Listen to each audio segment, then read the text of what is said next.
According to reports, Nike is set to launch a gender-inclusive clothing line for children this summer called Kids One Fit.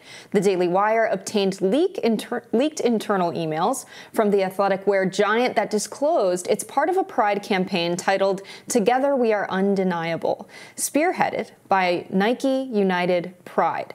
President Biden slammed the rise in anti-LGBTQ+ laws that are sweeping Republican legislators across the country. Here are a few remarks from Biden yesterday at his press conference with British Prime Minister Rishi Sunak. Let's watch. These are our kids. These are our neighbors. It's cruel and it's callous. Not somebody else's kids. They're all our kids. They're the kids, and our children are the kite strings that hold our national ambitions aloft. The White House unveiled measures yesterday in response to numerous GOP-led bills banning child gender transitions and books showing sexually explicit material. What do you think about Biden's comment that the kids are our kids? It's not a very politically popular message. It basically lost Terry McAuliffe the governor's race in Virginia. Yeah, these are our kids. It's very... As he sniffs one's hair. Yeah, Biden is not the best speaker. We know this very well.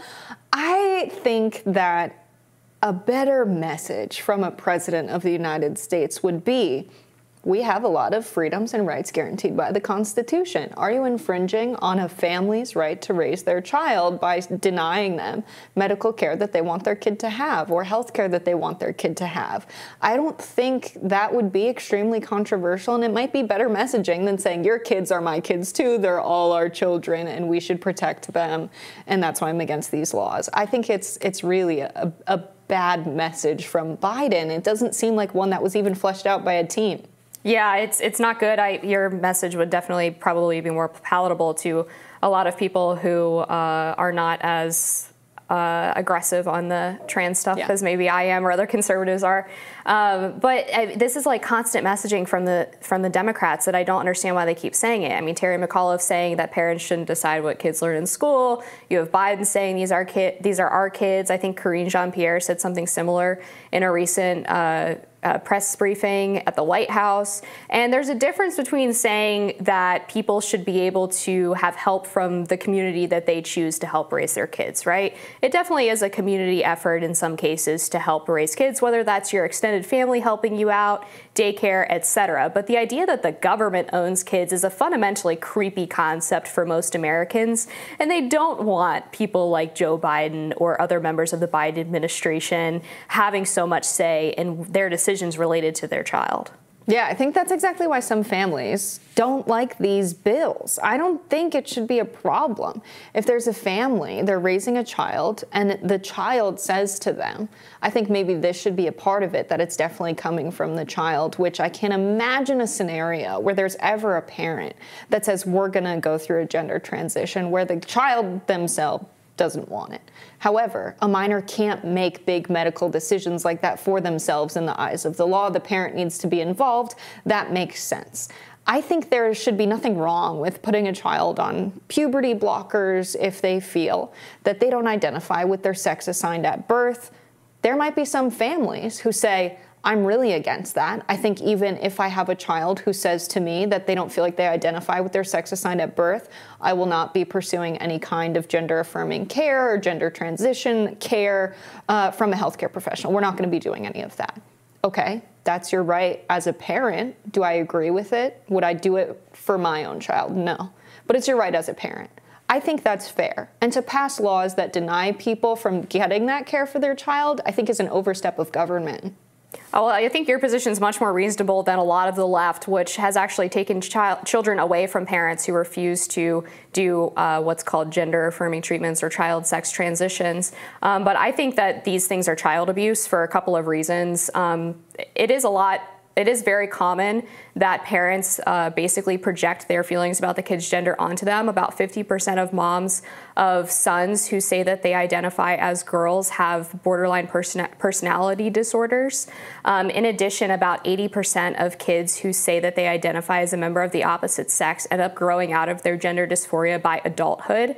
So if we put them on this medication that has long-lasting, irreversible consequences, you're basically not giving them the opportunity to come to terms conforms with the body that they were born in.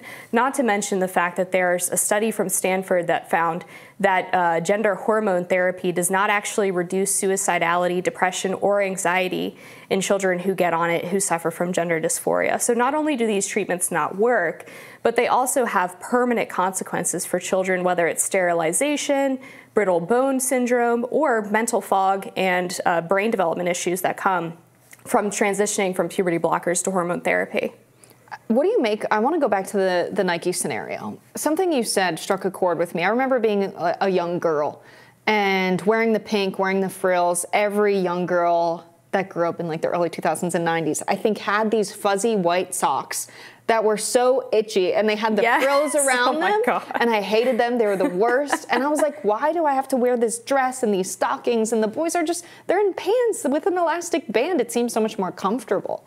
And it was always, you have to be a lady. And so I think that the teaching of gender from a very young age, long before puberty, was honestly detrimental to me and figuring out who I was and what I liked and how I wanted to dress just as a person. And I'm a very feminine person, and still that drove me crazy as a child. So I really like that Nike's like, hey, you guys are just kids. Your bodies are basically the same. We'll offer different sizes, different colors. Why is kids' clothing divided by gender? I think for me, that was very confusing. And something you said about parents imposing gender identity onto their child. You were describing a case where it was the sex assigned at birth was male, and they ended up transitioning. But I think any kind of imposition of gender expectations on a child is detrimental, to be honest. Well, it's an important point because it kind of gets at the heart of a lot of the teaching about trans kids, which is if you read medical lectures, for example, I have a syllabus from Georgetown Medical Center, the university hospital. And they basically say that early signs that your kid may be transgender is that they wear clothing or play with toys that don't match the gender binary, or basically what they're expected to play with. So if a boy is playing with Barbie dolls, that could be an indication that the child may have been born in the wrong body. And I think that's really damaging because kids should be able to experiment a little bit. And just because a girl likes to wear boy clothing doesn't necessarily mean that they're going to end up having gender dysphoria. And I think it can actually cause feelings of gender dysphoria when we impose that strict idea of gender roles and clothing associated with gender. And so I don't have a problem with gender-inclusive clothing on its face when it's marketed in a sense that it is related to transgenderism. I think that only confuses kids about what they're supposed to be even more. And kids don't have the ability to understand a complex idea of gender roles the way that adults do.